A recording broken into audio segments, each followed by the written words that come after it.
Good evening, everybody.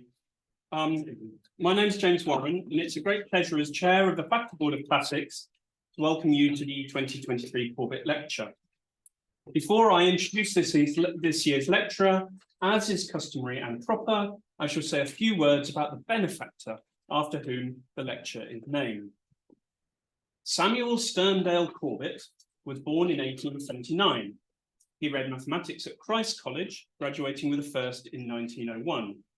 He then taught mathematics at various places, including Liverpool College, the Army School in Stratford, the Imperial Service College in Windsor, and from 1920 to 1928 at Wellington, from where he moved to teach at Canford School in Dorset until 1936. The Wellington Yearbook of 1928 describes him as a teacher, quote, of great ability, with clear and characteristic methods, a man of the widest interests.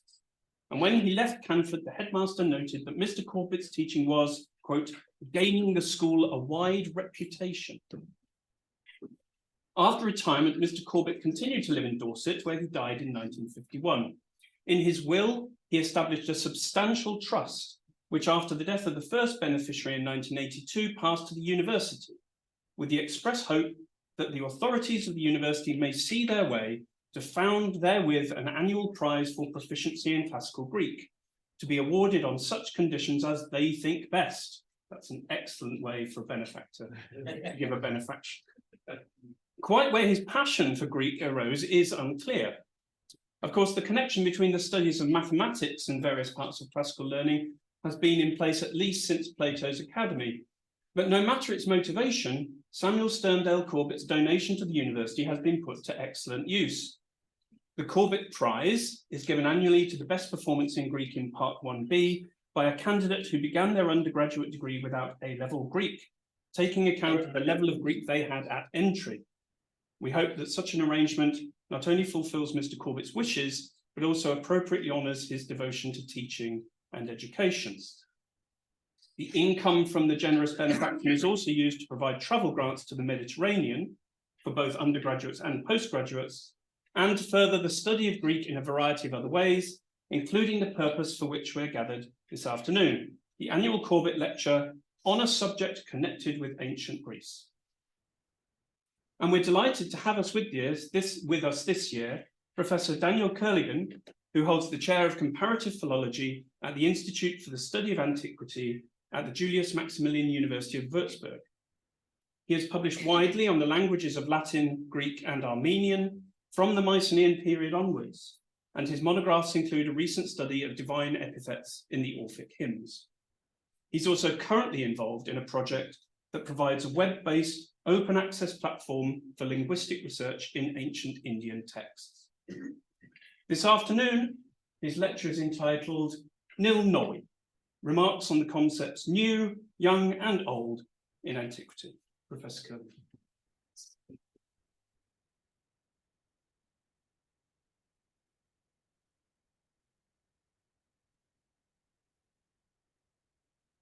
Dear members of the faculty, dear colleagues, I would like to thank the organizers for inviting me to give this year's Corbett Lecture, which is, of course, a great honor and pleasure for me. The topic I've chosen, and you have already noted maybe there's a slight change in the title, is not new. Old age has been the subject of reflection ever since antiquity, but it has also been attracting research over the recent decades in various fields. This may be due to the fact that in many societies, especially of the Northern Hemisphere, the percentage of elderly people has been steadily increasing. In this lecture, I would like to take a look at this mainly from a linguistic perspective. On the one hand, from an ethic point of view, as a feature relevant in the linguistic behavior of individuals, and from an amic point of view, and ask how it was conceptualized both in antiquity and probably in Indo-European prehistory, when in contrast to mainstream modern views, old was usually considered as positive, proven by the test of time as against things new. We will look at terms for young, as in Latin juvenis, and explore their connection with terms for age, eternal, and eternity, as in Latin aevum, and with the root meaning vitality and life force. And we will look at one of the recurrent concepts of old age as something one can put off like a garment. Now, As a basic experience of life, of course, thinking about old age is nothing new and to be found in, I would assume, most societies. And this also applies, of course, to Greek and Roman antiquity. So all the way from Solon's classification of human life into 10 blocks of 7 years, the Heptades, and Cicero's treatise Cato Major de Senectute, arguing against the most common complaints about old age, such as the lack of participation in social life. So rebus gerendis senectus abstrahit, the loss of physical strength, the lack of sensual pleasures, voluptatibus, and of course the closeness of death, propinquatio mortis. All the way to modern essays like Simone de Beauvoir's La Vieillesse, or recent publications like Nussbaum and Levermore's Aging Thoughtfully from 2018, who take up and discuss many of Cicero's points. At the University of Würzburg, the Department of Classics, which is not my department, they organized a workshop on the topic some years ago, and this got me interested in some of the linguistic aspects of the concepts for old, new, and young in ancient Indo-European languages, and maybe the proto-language itself. Now, the topic is being treated from its biological, medical, psychological aspects in many places, of course. And I here only quote some institutions doing research on this in Germany. And one can see that apparently quite some substantial funding is going into this area. Attitudes to old age are liable to change, of course, over time, along with general changes in society. And this may happen within a few generations. Notably, such changes in social attitudes are often also reflected linguistically. So, for example, in German, the word greis for old man has gradually been replaced by senior, probably in order to avoid connotations of decrepitude and so on. So you can see this here quite nicely, I think, on the slides. Now, as Xu et al. 2020 point out in their survey of gerontological research over the last 70 years, a phrasing like that of Simmons in the first edition of the Journal of Gerontology would probably seem as out of place today. He depicts older adults as a problem of every human society that was absent in primitive societies, but emerged in modern times. Simmons highlights that older adults were more well-respected in ancient societies because old age was rare, and older members often served as a repository of local traditions and knowledge. And in modern societies, changes being more rapid, the aging population increasing, older adults' knowledge and experiences have become less relevant and thus less valued. In fact, one can see a series of stereotypes on old age current from, so this is taken from this paper, the 1940s to the mid-60s, which was sometimes summarized as the problem of the aged. In industrialized societies, aging correlates with increasing demand for resources, lower productivity, physical illness, psychological problems, and the aged population was seen as a significant social cost. Older adults in the workforce were seen as unproductive, hazardous, resistant to change, and so on. Now, you know that for this, for such stereotypes, the term ageism was then coined at some point in the late 60s, showing, of course, a growing awareness of age discrimination and beginning attempts to overcome this. And from the mid-60s onward, there was also growing recognition of various subgroups. So the young old, aged between 55 and 75, as a distinct stage of life, characterized by continued meaningful engagement with life, with frailty and expendability being attributed only to the oldest old. And in the late 1990s, the slogan of successful aging was coined, arguing for the potential of maintaining physical, cognitive, social functioning well into late life. Okay. And along with changing attitudes towards old age, research methods also have been, and perspectives have also changed from, so they started apparently with self-report questionnaires and always operated with this basic opposition between industrialized and so-called primitive societies. And these things, of course, have changed now to multi-method assessments of explicit and implicit attitudes, looking at the attitudes of various age groups towards each other, self-stereotypes of certain groups, and so on. The subject of aging also frequently pops up in popular culture, for example, in the form of novels and corresponding films. So probably you don't need to know this. Logan's Run, a science fiction novel by American writers Nolan and Johnson, published in '67, which depicts a dystopic future society in which both population and the consumption of resources are maintained in equilibrium by requiring the death of everyone reaching the age of 21. And in the film, they changed this to 30. The story follows the actions of Logan, the man charged with enforcing the rule, as he tracks down and kills citizens who run from society's lethal demand. Only, of course, you might imagine how this ends, to end up running himself. Now, some linguistic aspects. I only want to start here with two examples. For one, in a recent paper, Arya Adli from the University of Cologne discusses whether old age is a factor influencing speech production, and if so, in which way it shows its effects. As he argues, among the relevant features he studied are utterance length, that is, lengths of sentences, and phenomenalization rates.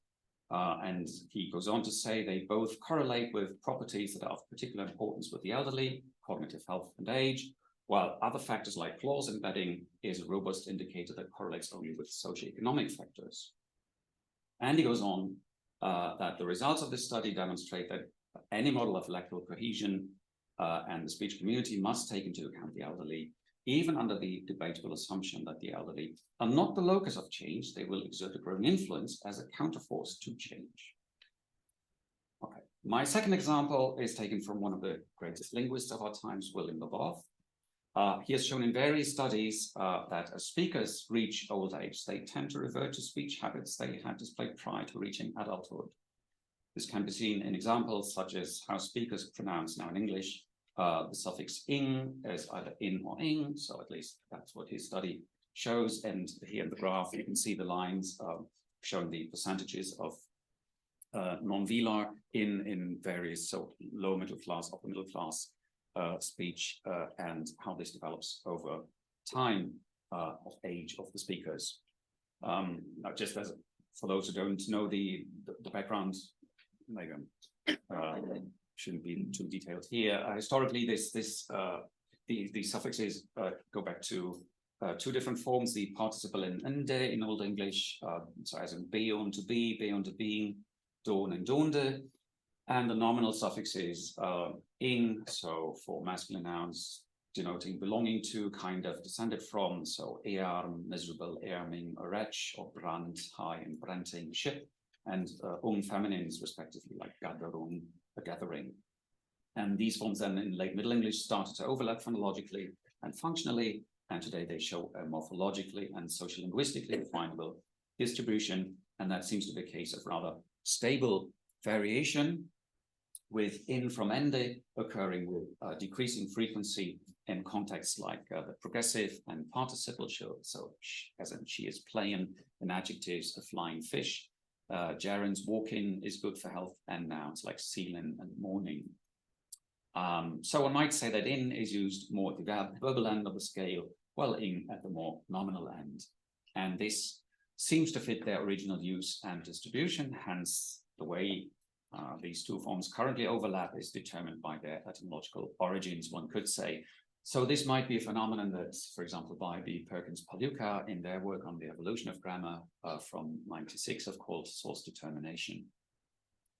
And in her study on the development of the beginning overlap between in and ing, this is a PhD thesis from 1985, Houston points out that the replacement of the present participle suffix ind with ing occurred in the south of England around the 1450s. So here she says that the map shows the spread of ing around this time. Now, if we broaden now the perspective a bit to linguistic typology, there are some noteworthy features concerning the conceptualization of old age and the elderly in languages in general. Regarding old age as a phase of life sui generis, many languages have a special noun for old man and old woman beside the adjective old, which can be independent from this. So as Wierzbicka points out in 1988, for human beings, age tends to be treated as a crucial determinant of kind, rather than as one feature among many. So age is more prominent and important criterion than other features like thin, blonde, whatever, for which we less often find primary nouns. And furthermore, it is specific for humans. So anything else, a pot, whatever, old or new, is always a pot in contrast to humans. age does not change linguistic categorization in this case. And these are just some examples from more familiar languages showing this kind of difference. So where we have Latin senex as against vetus, or presbus, gerun, graus against palaios, geraios, or Armenian tseruni as against the adjective hin, French vieja, vieux, Russian starik, starucha, and stare, and so on. Now, of course, this is not to say that nouns for old man, old woman are always somehow primary and underived. Latin senex, for example, is clearly a derivative of the root. We also find in senatus, the council of the elderly, the Ältestenrat in German, or the Greek gerousia, and related to the Armenian adjective for old, hin. The point is only that there is a noun separate both from the adjective and for any other word denoting an adult human being. This, unsurprisingly, perhaps also applies to the early phase of life. Many languages have a separate noun for child, which is then different from the adjective for young. So rебенок as against юный in Russian, or enfant and jeune, pais and neos, and so on. So both childhood and old age are separate category in contrast to adult person, which is often not denoted by a seemingly underived or primary noun, but often simply the substantivation of an adjective, such as in German erwachsener from the adjective erwachsen, or the English grown-up, or Russian vzrostlý, and so on. And with age, such an important feature of a person's description, it can even become a part of the definition, at least in mythology, like Nereus, whom you saw at the initial slide, as the old man of the sea, or the graiai, who are born with grey hair. Now, if we take a look into the past, a bit further back, first into the Indo-European proto-language, accessible to us only by the comparison of its daughter languages, of course, we see that terms for young and eternal apparently go back to the same root. Van Venist already pointed out that apparently the Indo-European conception of eternity is not one of endless time only, but rather of constant self-renewal and rejuvenation. This can be seen rather intuitively, of course, in regularly recurring natural phenomena such as dawn, day, and night. The first two, at least, personified deities already in the proto-language, as we can see by the invocation of the day-lit sky as Father in Greek, Zou Pater, Latin, You Peter, and the Vedic Diaush Pitar. And in most ancient European traditions, dawn is a youthful goddess attracting a host of suitors. In Greek myth, this idea is brought out in the idea that the gods feed on nectar and ambrosia, that is the food of immortality, to gain youth over and over again.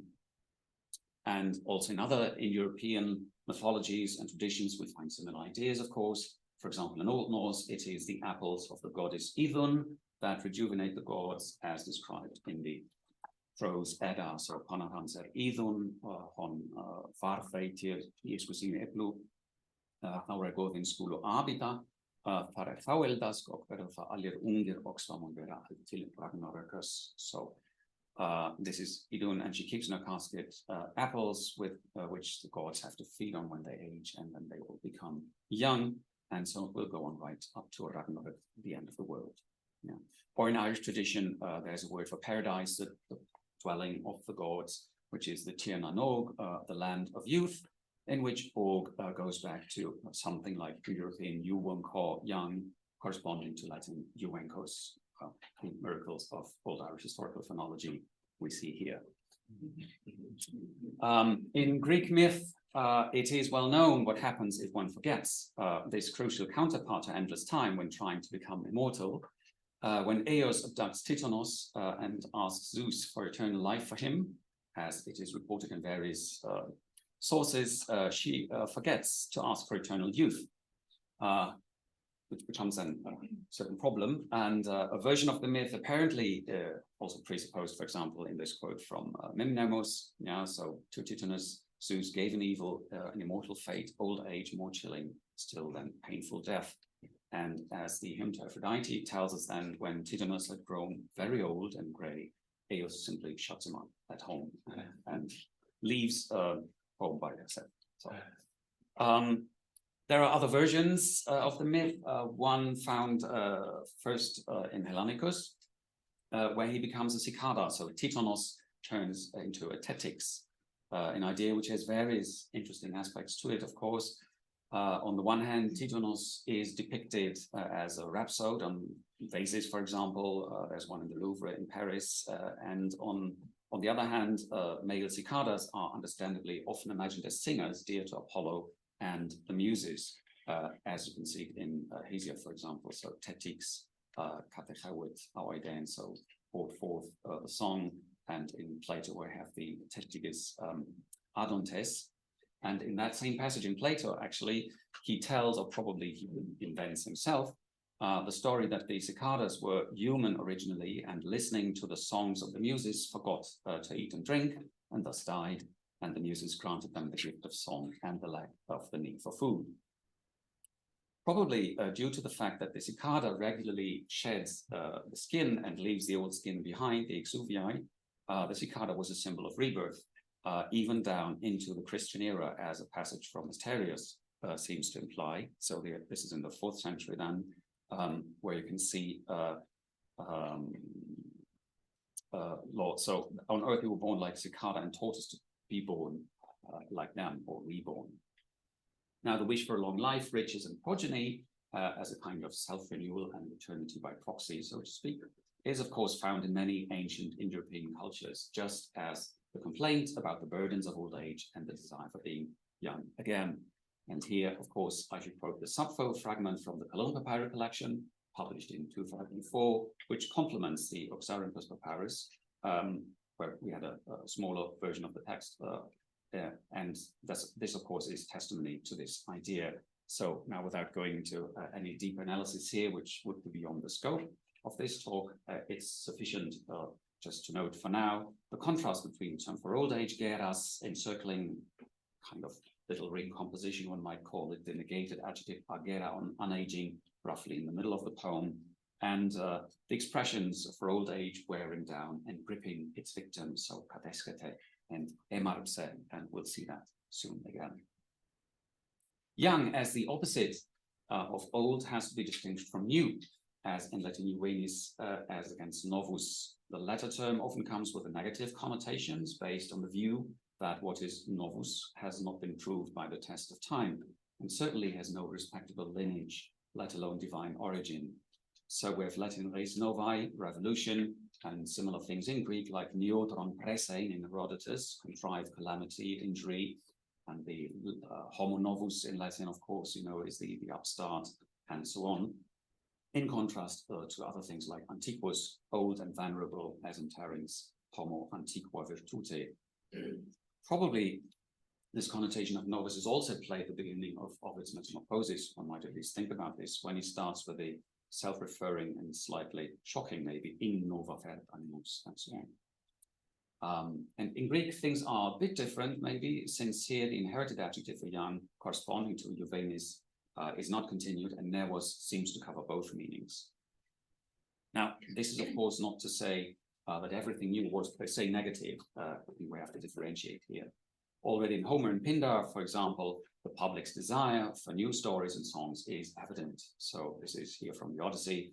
Men praise that song that most that comes the newest to their ears, you know, Neotate. And Heubeck, West, and Ainsworth in their commentary add from Pindar, from Appendix 9, Aine the Paleion Menoinon, Antiadin Neoteron, so praise wine that is old, but with blooms of things that are newer. And they add, since much modern writing on oral epic emphasizes the importance of the familiar and traditional, it's interesting to find the poet stressing the value of novelty. So it's certainly necessary to differentiate between areas where novelty is acceptable and desired and where it is not. As, for example, Dangour 2011 shows, novelty became a desideratum in areas such as warfare, lyric poetry, and the visual arts, but was viewed with mistrust in matters of life and death, as in the case of political revolution, social turbulence, or medicine. Now, need to go back. In an area like dissent, of course, not unlike modern views, what is old is mostly regarded as positive, either as the Egyptologist Osman states as a counter-present past, that is, past seen as the so-called, one could see as the golden age, with the present standing on the shoulder of giants, or as a founding past, that is the past as the glorious beginning of something which is still valid and going on today. And in both cases, of course, the past legitimizes to a certain extent the present. And here just a few examples from a different area of the Indo-European language family to show, and tradition, to show that also in Vedic thought, similar attitudes can be found. So this is Rig Veda 459, where the wish that someone should be long-lived is expressed. Yeah? So, of course, this is not very surprising. Dirgayu astu somaka, so let him be long-lived. And the interesting point here is that we have Dirgayu, which roughly corresponds to Yolichayun, as already Jakob Wackernager had pointed out. Or Rig Veda 768, where we get a glimpse of the story of Chavana, apparently an old man rejuvenated by the Ashwins, literally the horseman. So this is Vedic Ashva horse, corresponding roughly to the divine twins Castor and Polydeuces, the Dioskoroi in Greek mythology. And Varpach Datach, so he gave him, or put on him an ageless appearance, Varpach, and that word will be of interest in the following slides to come. Now, vice versa, of course, gods may give an older appearance to mortals. You know, the scene from the Odyssey when Athena makes Odysseus look like an old beggar. Agnus ton teuxo, I will make you unknown to all mortals. Karpso proakalon, so I will shrivel the handsome skin on your supple limbs. And as I already mentioned, the Indo-European terms for young and eternal go back probably to the same root. So we find OU and RU, energy, vitality, or life force in Vedic RU, and also the adjective RU, alive, energetic, and the Western word for life is RU as well. There's Iwar, eternity, age, or lifetime. In Latin, Iwus, also in Germanic, we have Iwar. In Gothic, time or eternity. In all sections, Eo, the word for law, which then is restricted in modern German to the word for marriage, so special type of law, so to speak. And the shift from something eternal to law is probably the idea that this is, of course, what is supposedly or should last for all time or be valid at any time. And Greek aion, life, lifetime, aie, forever, and so on. And a derivative, of course, that we've already seen, U1, Latin Uvenis. Also, the superlative Yawista is probably found not only in Vedic Yawishta, but as argued by Calvert Watkins, there is the adjective, the vocative Yowiste as an epithet of Jupiter in Paulus Diaconus, where, of course, a different explanation is given, but that's, of course, to be expected. And as Watkins has shown or discussed, Vedic Yawishta is often said of Agni as the one recently born from the fire sticks, so during the ritual, of course, and quite a number, so 29 of 41 attestations in the Rig Veda are actually vocatives, which, as argued by Watkins, correspond to this epithet Yowiste. He then interprets this epithet to mean, it's a paper written in French, le plus vigoureux, le plus conduit de force vitale. So the one who can self-renew, or at least renew by proxy with progeny, so to speak, due to internal power force, which of course may also have sexual connotations and so on. And all this is based again on Benveniste's idea of RU as force vitale, force divine. And it has also been argued that we can see this in the Western, for example, in Yash number 8. This is a hymn dedicated to the god Tishtria, who also represents the constellation Sirius. And in Iranian ideology, it is at the age of 15 that a young man reaches the acme of his powers and is considered a full-grown and mature person. So you see this here in the quotation, where Tishtria takes on a different form, namely that of a 15-year-old Pancha Dasango, shining, clear-eyed, tall, overstrong, powerful, skillful man. One of that age when the belt is given to a man for the first time, of that age when power comes to a man, and of that age when a man first receives maturity or is considered a mature person. And also in Homer, one might see such a meaning in some uses of the corresponding form aion as force of life or power when it is said to leave the warrior death along with the psyche. So ependaton psyche to guide aion. So The idea is that eternal derives from over and over young again. In Bernardiniste's words, ce toujours indique ce qui est perpétuellement recommencé avant d'être toujours permanent et immobile. Now, if we now have a look at the depiction of old age in Homer, we see, unsurprisingly, the description of physical features like grey, white hair, wrinkled skin, bent back or posture, diminished strength, and so on, and a set of negative adjectives co-occurring with geras, such as ligros, chalepos, ligoros, homoios, and so on. Ligros also is the epithet of words for pain and sorrow, algos, kedos, pentos, demise, oletros, dais, battle, echtos, hate, helkos, wound, chalepos, co-occurs also with tuela, storm, keronos, bold, manus, wrath, stygoros with darkness, death, disease, war. It's all quite grim. But there are also some positive terms, such as liparos, fat, shining, or rich or sleek, as Murray and Dimmock translated in the Loeb edition, and which occurs 4 times in the Odyssey. So there it says, liparos geras kemen, so that he should himself reach a sleek old age in his halls.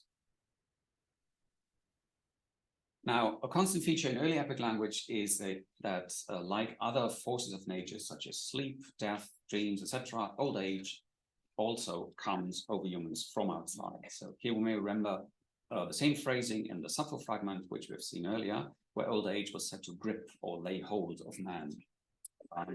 So here are some examples for this. Tendigo uluso, primen kaigeras epesin, so old age will come on her, or epigeras hikane, old age has come upon him. Epeigen, old age presses or pressed upon him, or emarpsan, once more, old age laid hold of him. It is probably significant that the linguistic coding of old age as object and the human being as subject is attested only from the Odyssey onward, where we find both old age came upon him and with the same verb ikneomai, he reached old age. So probably this reflects an ongoing change in the conceptualization of this phenomenon and other phenomena as well.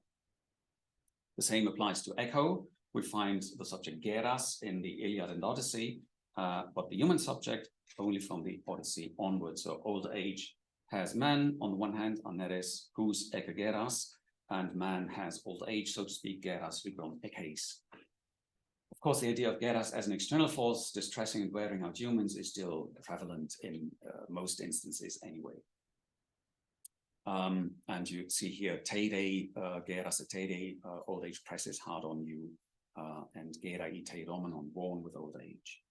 Now this verb, which is used here, teido and trio, to distress, wear out, goes back to a root we can probably reconstruct as Indo-European ter, to drill or rub, to which belong other verbs like teratron, words like Greek teratron, drill, tretos, Latin contero, and Old Church Slavonic tyrion, terti, rub, and so on.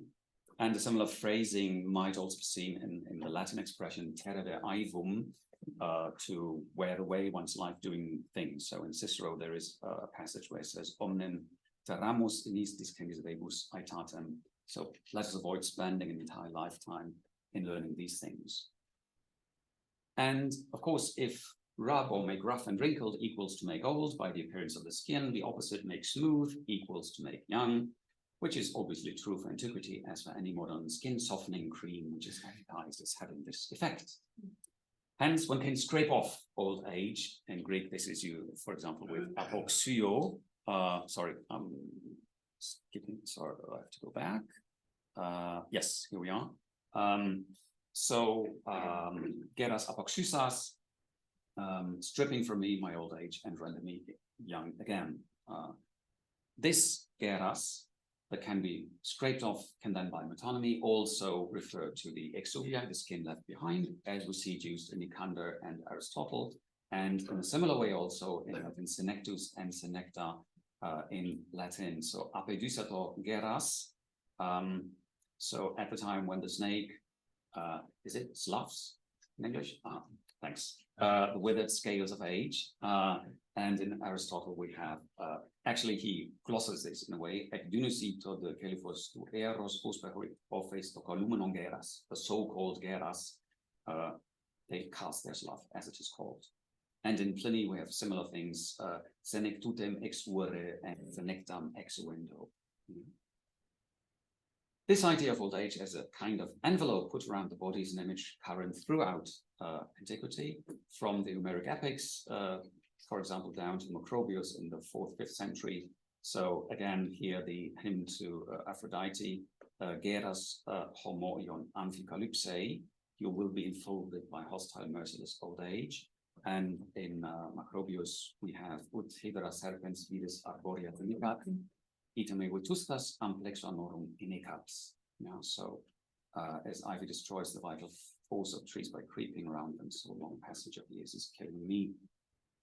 Again, we can see similar images in Vedic, for example, where we have the Jurnam Tvacham, the old skin left behind, and probably the Jarayu, which could be a word meaning old skin.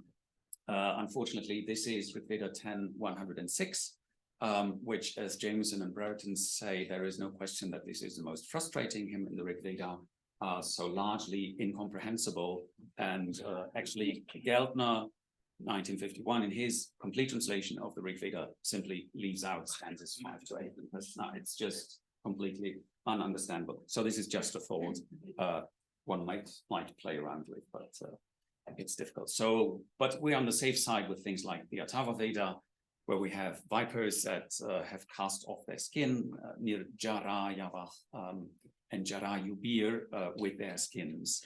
And so then this is used for a certain magical ritual. So the point here is that the word for age and skin apparently are the same. And we see similar features in other roots. For example, one of the roots in the European meaning to put something on or off. So how, so to speak, is the source both of Latin induo, exuo, and exuvii, but also in the Far East of a Tocharian word for skin, which you see in this example, keksenye ewe pasarene shamane. So yeah, they flay the skin of his body. So this is ewe, the word for skin here. And in other traditions, and yes, this is a bit even more speculative. It has been suggested by a colleague, maybe it's worth a thought at least, to think about it during wine.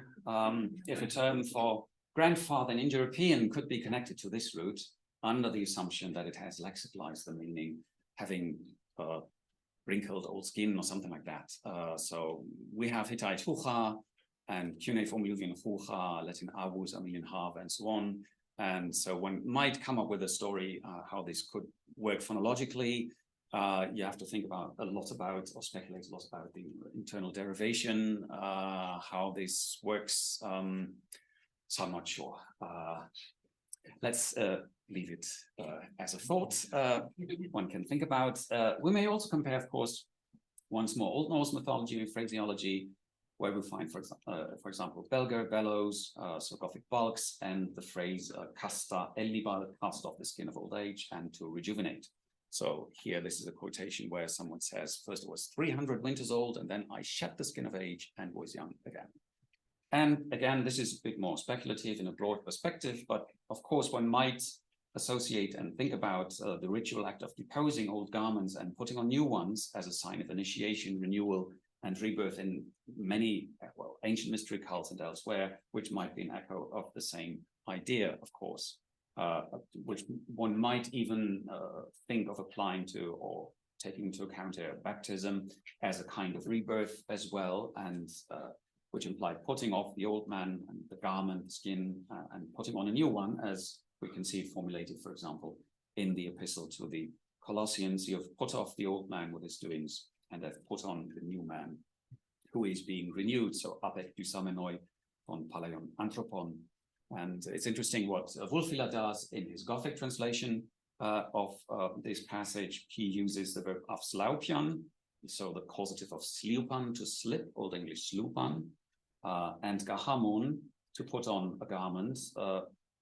And this term, the latter term, gahamon, is related not only to modern German hemd, shirt, but also to Leichnam, corpse, continuing Old High German lichamo, cover of the body. And in a kind of reverse image, one might say the traditional black habit of monks, at least in Orthodox Christianity, is usually interpreted as a sign of their being dead to the world, clad as they are while yet alive in a burial gown. Now, one of the central roots for the concept we're looking at today is an European gerch, which we find, for example, in Vedic. The perfect jajara has become old, causative variety, Greek garasko, and the troublesome aorist agera, and words for old man, geron, jaran, zerond, and so on. And of course, geras, old age, and geras, the gift and honor of old age. Now, there's a long-standing debate whether these two words, the latter two words, were originally part of a single inflectional paradigm, which would have looked like something like gers and gers, as Joachim Schindler and others would have it. Other proposals have been made, as you might imagine, and they cannot be excluded from consideration. So, for example, the long vowel in geras may have been taken from the aorist agera, and geras instead of geros, as in eos, may have been backformed from the genitive geraos, after models like teras, teraos, and so on. Now, whatever the prehistory of these forms is, it seems that geras must have meant old age originally too, if we can rely on the meaning of the derivative geraios, old. And just for the sake of the argument, so to speak, if we take geras as the original genitive of geras, one may imagine probably two syntactic contexts in which this form could have been reinterpreted. A, in predicative use, in clauses of the type something geras esti, so something is of or belongs to or befits old age, so it is a prerogative, an honor or gift of old age. So toga geras esti geronton could have had originally this type of structure. This is the privilege of elders. And B, of course, geras as objective verbs of giving and taking using a partitive genitive. So dosusi geras, eches geras, and so on, which might have had this kind of syntactic structure originally.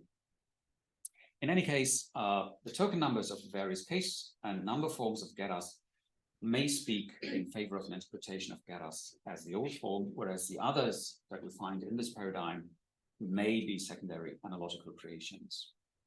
Well,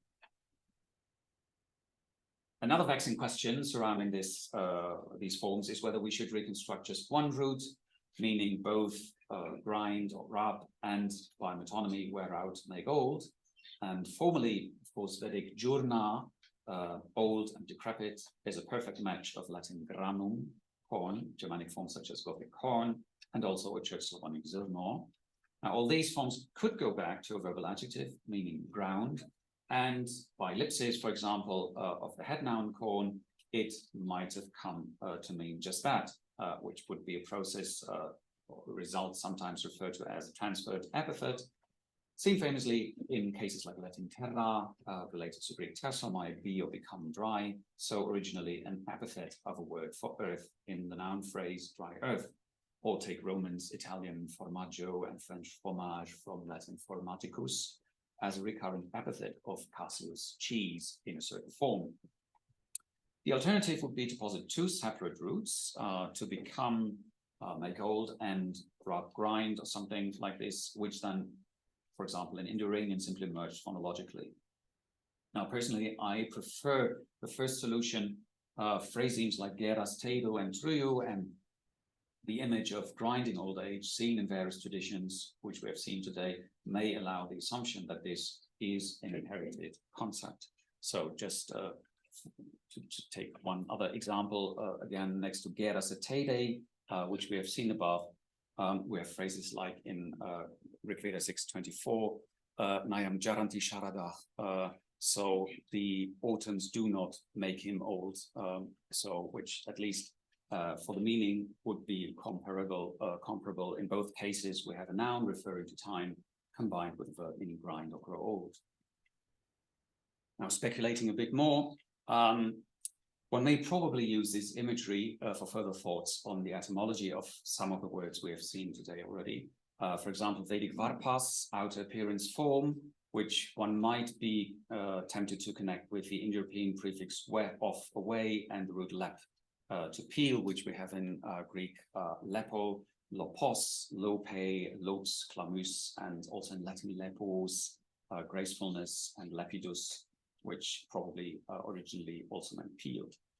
And the type of adjective seen here would be that of the sumanas eumenes type, of course, with a good mind. So something like well pace and well pos as the abstract noun, exuvii, skin, and then probably the meaning like new form or something like this. At least if we look at the usage in the Rig Veda, it seems that Varpas mostly refers to changeable and multiple forms. So Puru Varpansi Ashvina Dadana.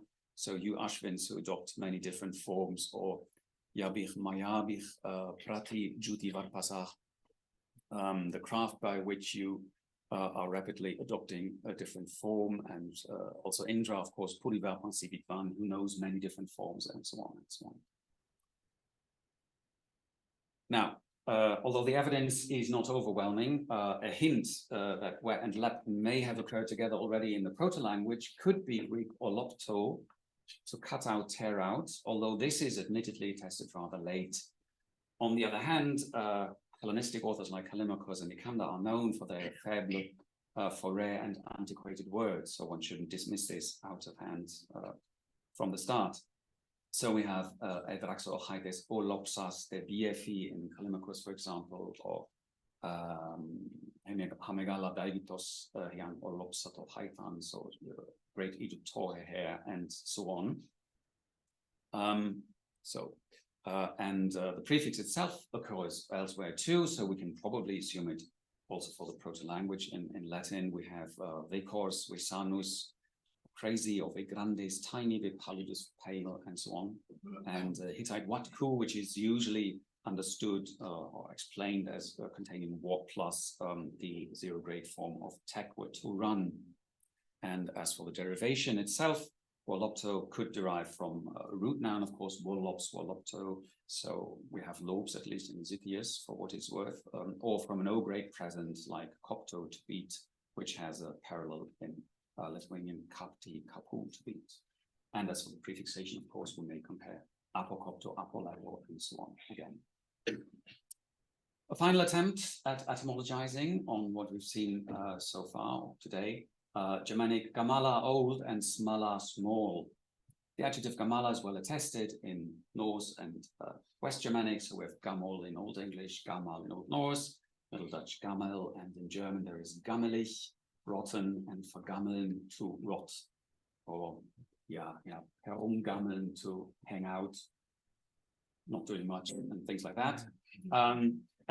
So we have, of course, then just an example for how this is used in Old English, gomelum chorle, for an old man.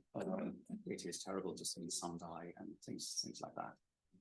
So one might hypothesize a Tomos type resultative noun derived from temno, to cut, and meaning something cut, from melch, to grind. So kom molho, which of course looks very suspicious, like Umbrian forms, but that need not be relevant, which would develop into Germanic gamala, ground one, worn out person, old man.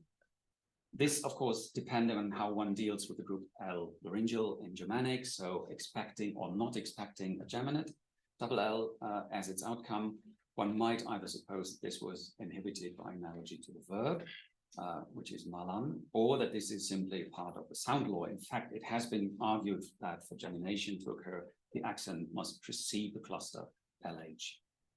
And so just to add to the possible spectrum of semantic changes that this root may possibly show, an explanation similar to this one, to the one proposed here for gamala, might work also for the Germanic adjective smala, small, which you have in Gothic, Old Norse, Old English, and so on. Here, of course, we have to deal with yet another additional hypothesis, which one would have to accept is, namely that we're dealing with an extra S at the beginning, the S mobile on account, which is usually assumed on account of pairs like Greek stegos and tegos, both meaning roof. It seems that this feature was rather productive in Germanic, so one might think about this, and might assume a form like small horse, something brown broken into pieces, and something small, and the adjective small. So to summarize, Old age, as we have seen today, has been a topic of reflection ever since antiquity, and it has been rather a prominent feature of research in recent times. From a linguistic perspective, we may look at it both from an ethic point of view and note, for example, that it is a relevant feature in linguistic behavior of individuals, as we've seen in the example by above, with notable changes in language use over an individual's lifespan. And from an amic point of view, and ask how it was conceptualized both in antiquity and in European prehistory. And we've seen that old is often considered as proven by the test of time, original, and then by extension of divine origin, and has a positive connotation as against things new and young, and as in Latin juvenis, and eternal, eternity, as in Latin aevum, go back probably to the same root that we've seen in Vedic Ayu, life force. And in the best of worlds, so to speak, eternity, our eternal life, is a combination of endless time and permanent self-renewal.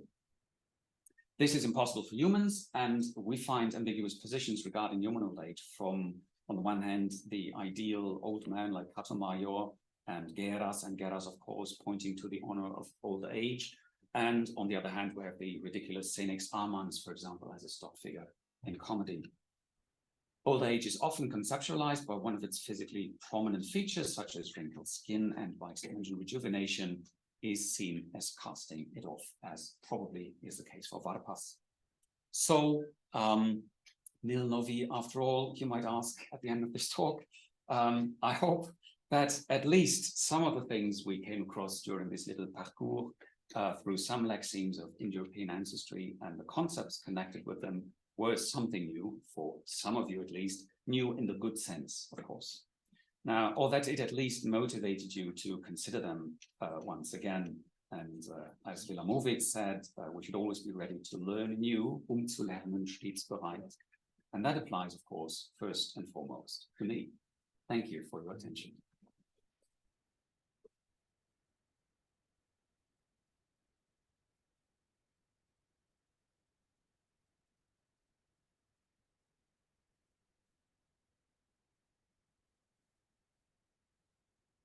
Okay. Are you showing your work? Sorry, reference should be visible. Yeah. Daniel's kindly agreed to answer a couple of questions if anyone has any right now, or you may be able to catch him in a less formal setting in a moment. Does anyone have anything they would like to say? Yes. Yeah, thank you very much. That was certainly very new for someone who knows nothing about linguistics, and really interesting. You sort of touched a little bit on, I think, was it in Sanskrit, the word for old age being related to the word for autumn? That was a sharad. Yeah, that's the word for autumn. That just made me think of the common allegory of the human life cycle being like the seasons in the speech of Pythagoras in Metamorphoses. And I just wanted to ask if there were any more connections, say in Latin and Greek, between words for the seasons and words for aging. Well, in terms of etymology, I'm not sure if there is much we have. Well, we know that in many Indo-European cultures, age was counted by winters, for example. So in Germanic tradition, this is the usual way. We've seen an example for that as well. And yeah, of course, the idea that the human life is like the natural life cycle of the seasons, I would assume is quite common in areas where we have such seasonal cycles, which is not all over the world, but yeah, so in terms of etymology, I would have to reconsider and think if there is something like that. Of course, the autumn of life or something is, of course, something you will find in many traditions. Thank you. Isn't there notions of Orios and sort of youth? Yes, of course, of course. Yeah. Yes. Any more thoughts? Well, if not, we will thank Daniel once again for his. I lost track of the number of languages, not only we were talking about, but that Daniel pronounced and but before we thank him again, please do, if you have the time, come and have a glass of wine with us up in the Museum of Classical Archaeology. We'll be very happy to welcome you up there. And you might be able to catch Daniel there in a more informal setting. But for now, thank you again for a wonderful lecture.